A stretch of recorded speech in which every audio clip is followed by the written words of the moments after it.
ਸੋ ਸਾਧ ਸੰਗਤ चौथे पातशाह वेले आही महीना पोह दा ला लो महीना पोह माघ बहुत उदों ठंड पैंदी हुंदी सी कोहरा धुंध ठंड बरसात थोड़ी थोड़ी बरसात हुई संगत श्री गोबिंदवाल साहब तो आई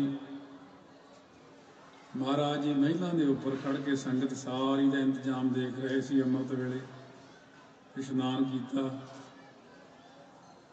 देखा कि संगत के जो तंबू ने उन्होंने अगे हुण तो लोग कमरियां नूं रोंदे उत्थे कमरा नहीं मिलता पहले तंबू ला के ही रहंदे हुंदे सी उस वक्त महाराज जी कहते वो सारे के तंबूआं के अगे अग बाल रही है संगत सेक रही है निग मान रही है ये किने सेवा की लकड़ां दी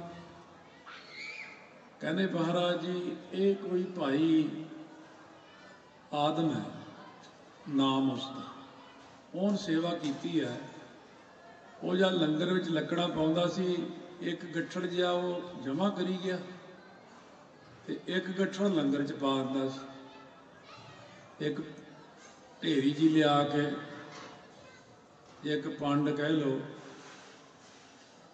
हुण अज जदों संगत नूं बहुत ठंड लग रही सी तो आप जी ने कहा सी कि जे संगत की कोई सेवा करे तो साडी खुशी हुंदी है महाराज जी आप दी खुशियां लैण वास्ते उन्हें सारे तंबूआं के अगे अग बाल दी तो सारी संगत सेक रही महाराज जी कहते इन्हां नूं भाई सुनेहा दिओ जो दीवान लगे साडे कोल आउण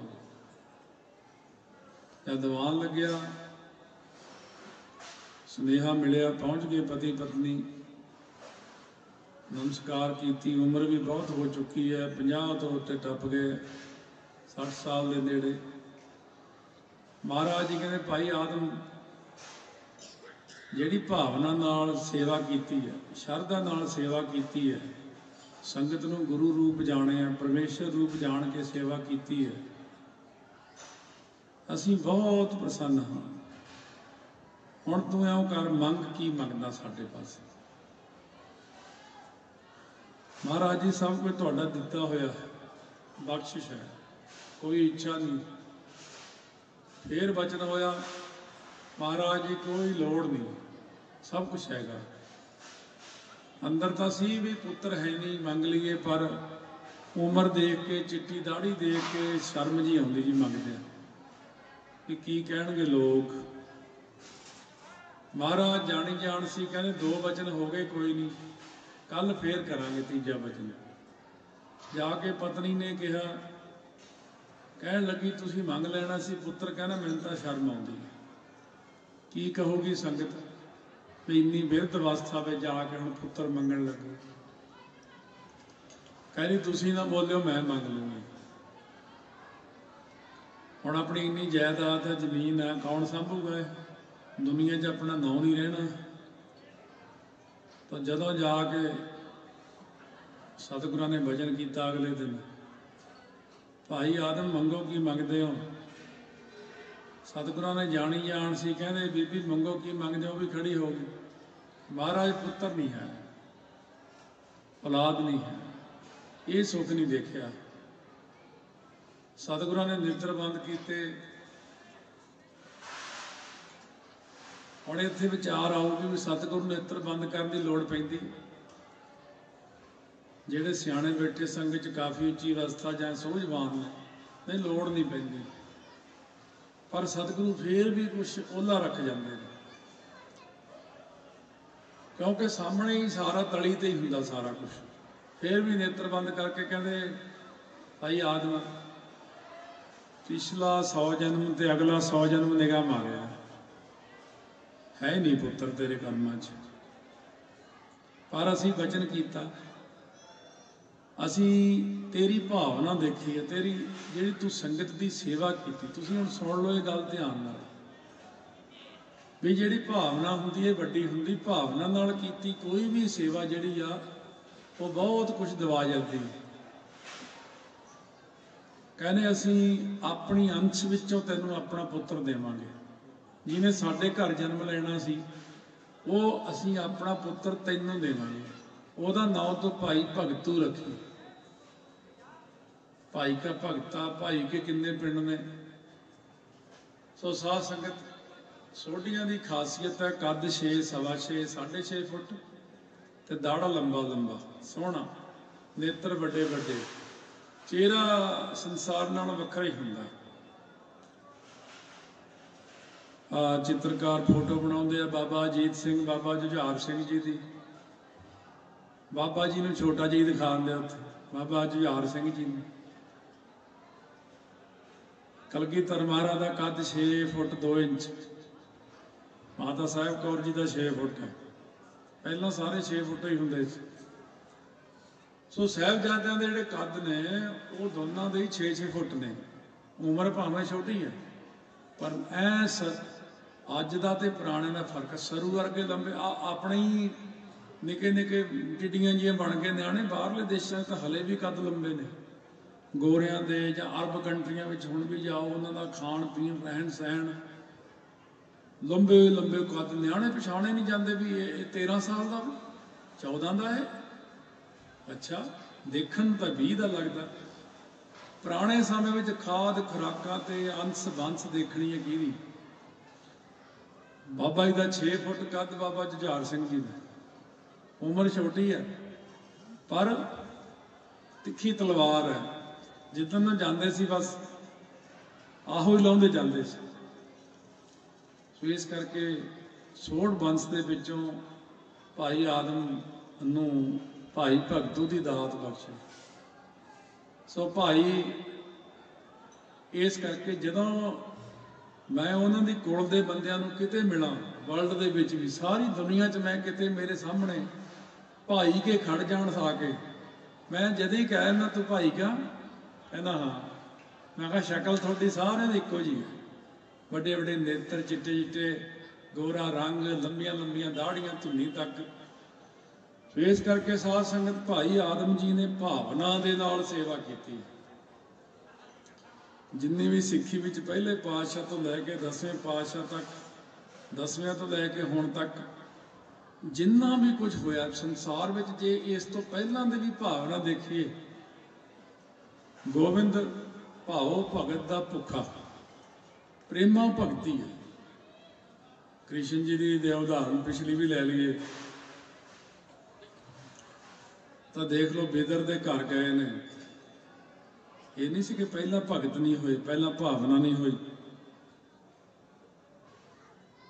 साग दे विच लूण ही नहीं पाया, लूणा ही साग रखता।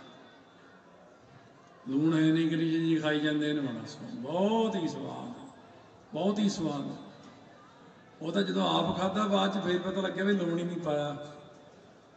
केला छिल के छिलका ही फड़ाता, वो छिलका ही खा खा कही जाते बड़ा स्वाद है, केला सिट ही दिता। साध संगत धन गुरु तेग बहादुर साहब का परसों नूं शहीदी दिन, उन्होंने समय के दिन जोड़े बनते 13 मगर, मगर सुदी पंचमी 1732 विच वीरवार के दिन सतगुरां ने शहीदी पाई।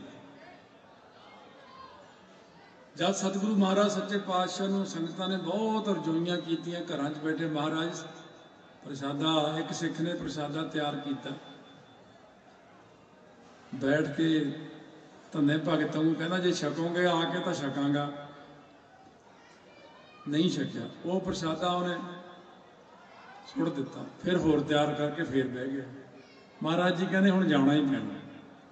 सतगुरु महाराज सच्चे पातशाह गुरु तेग बहादुर साहब जी महाराज, भाई मतीदास जी, भाई दयालदास जी, भाई सतीराम जी, भाई उद्दा जी, भाई गुरदित्ता जी, भाई जैता जी, सारे जने कट्ठे प्रसादा छकण।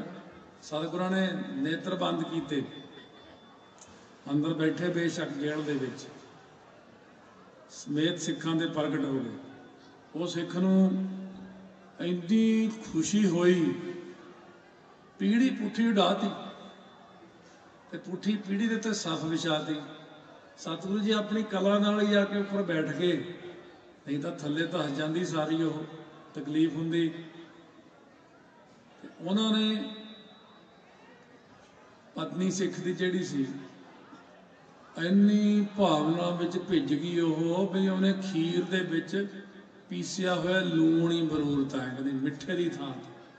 ਪੰਜੇ ਸਿੱਖਾਂ ਨੂੰ, ਛਿਆਂ ਨੂੰ ਲੂਣ ਹੀ, ਸਤਿਗੁਰਾਂ ਨੂੰ ਵੀ। ਸਤਿਗੁਰੂ ਕਹਿੰਦੇ ਆਹਾ ਬਹੁਤ ਹੀ ਸਵਾਦ ਹੈ, ਬਹੁਤ ਹੀ ਸਵਾਦ। ਸਤਿਗੁਰੂ ਮਹਾਰਾਜ ਸੱਚੇ ਪਾਤਸ਼ਾਹ ਕਹਿਣ ਲੱਗੇ, ਬਾਨਾ ਹੀ ਸੀ ਉਹਨਾਂ ਦਾ, ਕਹਿੰਦੇ ਅਸੀਂ ਛੋਟੀ ਕਿਰਿਆ ਕਰਨੀ ਹੈ, ਲਘੂ ਸ਼ੰਕਾ ਜਾਣਾ। ਉੱਠ ਕੇ ਗਏ, ਸਿੱਖਾਂ ਨੇ ਆਉਂਦਿਆਂ ਸਾਰ ਪੀੜੀ ਸਿੱਧੀ ਕਰਕੇ ਉੱਤੇ ਚਟਾਈ ਵਿਛਾਤੀ, ਚੌਂਕੀ, ਤੇ ਉਹ ਇੱਕ ਸਿਆਣੀ ਬੀਬੀ ਸੀ ਨੇ ਫਟਾਫਟ ਖੀਰ ਸਾਰੀ ਚੱਕ ਕੇ ਦੂਜੀ ਖੀਰ ਪਾਈ, ਉਹ 'ਚ ਮਿੱਠਾ ਪਾਇਆ।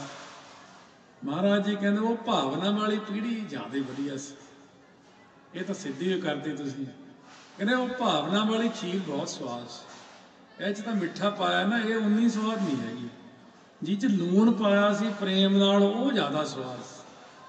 ਤੁਸੀਂ ਸਮਝੋ ਇਸ ਗੱਲ ਨੂੰ ਵੀ ਸਤਿਗੁਰੂ ਸੱਚੇ ਪਾਤਸ਼ਾਹ ਕਿਹੜੀ ਗੱਲ ਤੇ ਖੁਸ਼ ਹੁੰਦੇ? ਭਾਵਨਾ ਤੇ ਸਤਿਗੁਰੂ ਖੁਸ਼ ਹੁੰਦੇ ਆ। ਭਾਵਨਾ ਜਦੋਂ ਨੌਵੇਂ ਪਾਤਸ਼ਾਹ ਮਹਾਰਾਜ ਜੀ, ਦੇਖੋ ਕਿੱਥੇ ਮਾਈ, ਉਹਦਾ ਨਾਂ ਅਸਲ ਸੀ ਭਾਗੋ, ਭਾਗੋ ਕਹਿੰਦੇ ਸੀ ਮਾਈ ਨੂੰ, ਭਾਗ ਭਰੀ ਪੂਰਾ ਨਾਮ। ਪੰਜਵੇਂ ਪਾਤਸ਼ਾਹ ਦੀ ਸ਼ਰਧਾਲੂ ਸੀ।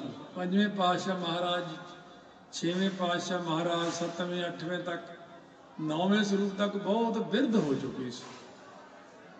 ਆਗਰੇ ਬੈਠੀ ਬਰੀਕ ਤੰਦਾਂ ਦਾ ਉਹਨੇ ਖੱਦਰ ਦਾ ਪੋਸ਼ਾਕਾ ਤਿਆਰ ਕੀਤਾ ਸਤਿਗੁਰਾਂ ਦਾ।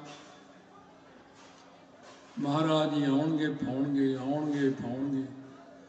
ਸਤਿਗੁਰੂ ਮਹਾਰਾਜ ਸੱਚੇ ਪਾਤਸ਼ਾਹ ਦੇ ਘਰ ਜਾ ਕੇ ਪੋਸ਼ਾਕਾ ਪਹਿਨਿਆ ਹੁੰਦਾ। ਹਾਲਾਂਕਿ ਦੇਖਿਆ ਜਾਏ ਖੱਦਰ ਕੋਈ ਖਾਸ ਚੀਜ਼ ਨਹੀਂ ਹੈ, ਪਰ ਵਿਚਲੀ ਚੀਜ਼ ਕੀ ਆ? ਭਾਵਨਾ। ਇਸੇ ਪ੍ਰਕਾਰ ਸਾਧ ਸੰਗਤ ਸਮਝਣ ਦੀ ਗੱਲ ਕਰੋ।